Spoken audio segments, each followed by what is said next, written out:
Ladies and gentlemen, welcome back to the Pitchside Podcast channel. I'm your host, the HOD of the PSP, and I'm coming to you straight after the game that has just ended between Newcastle United and Liverpool at the Anfield. If you thought the game between Liverpool and West Brom was boring, well, I think you should think again. Like, share, comment on the video what you thought of the game, and subscribe to the channel, of course.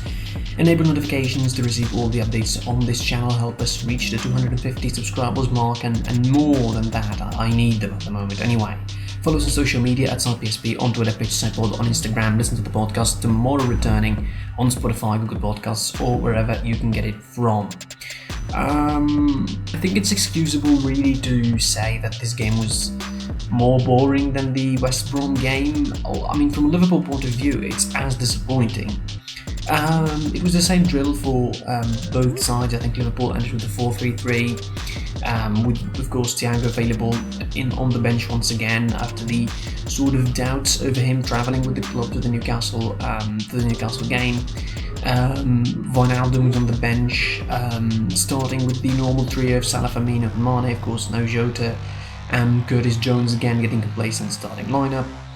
Liverpool, the first half, I thought, were pretty slow and ponderous. I think it was at the opposite and the inverse of the game against West Brom, where I thought in this second half they were more slow, but in the first half they were pretty quick, especially at the start. The start against Newcastle was different. Newcastle was certainly not sitting too deep.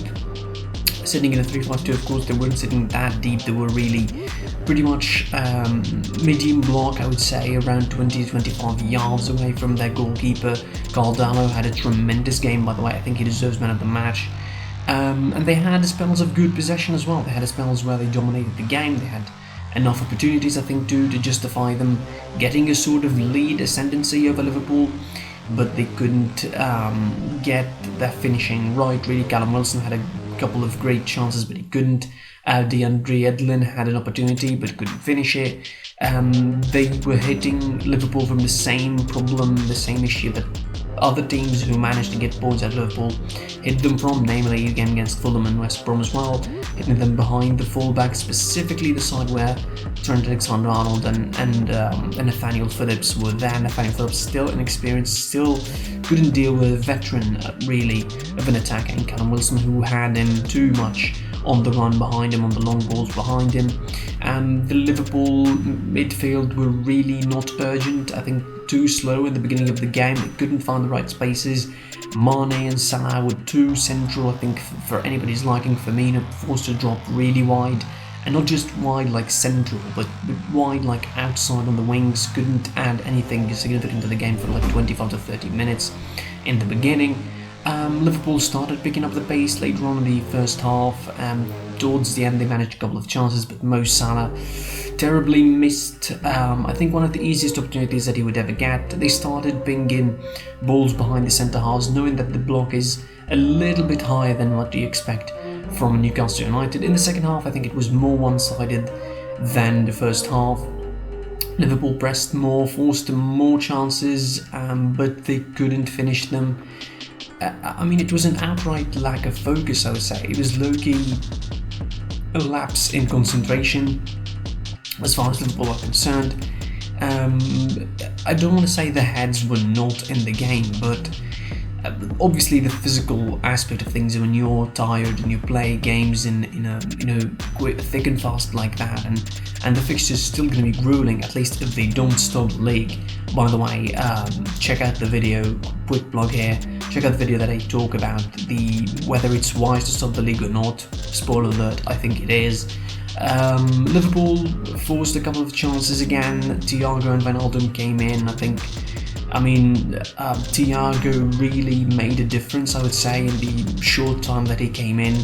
There was more chances, more spaces, more opportunities to Liverpool.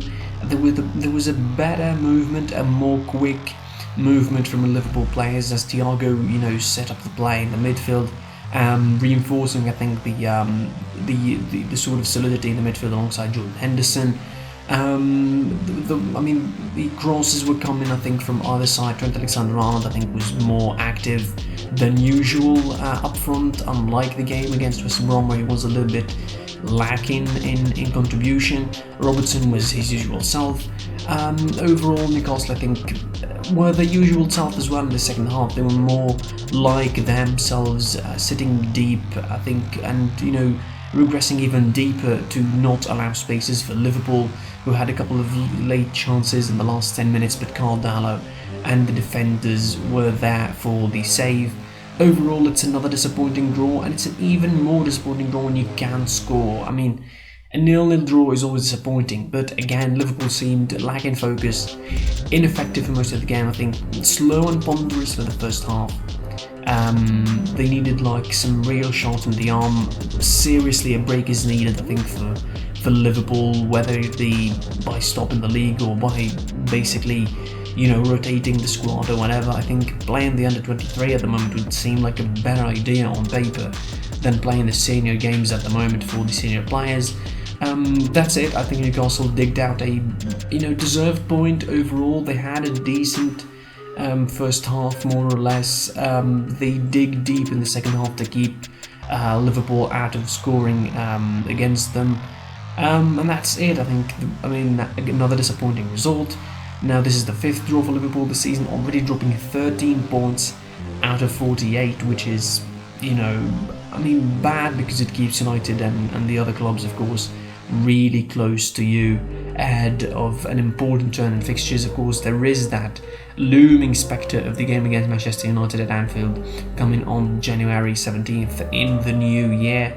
That's it for the game. Like, comment on the video what you thought of this draw between Liverpool and Newcastle.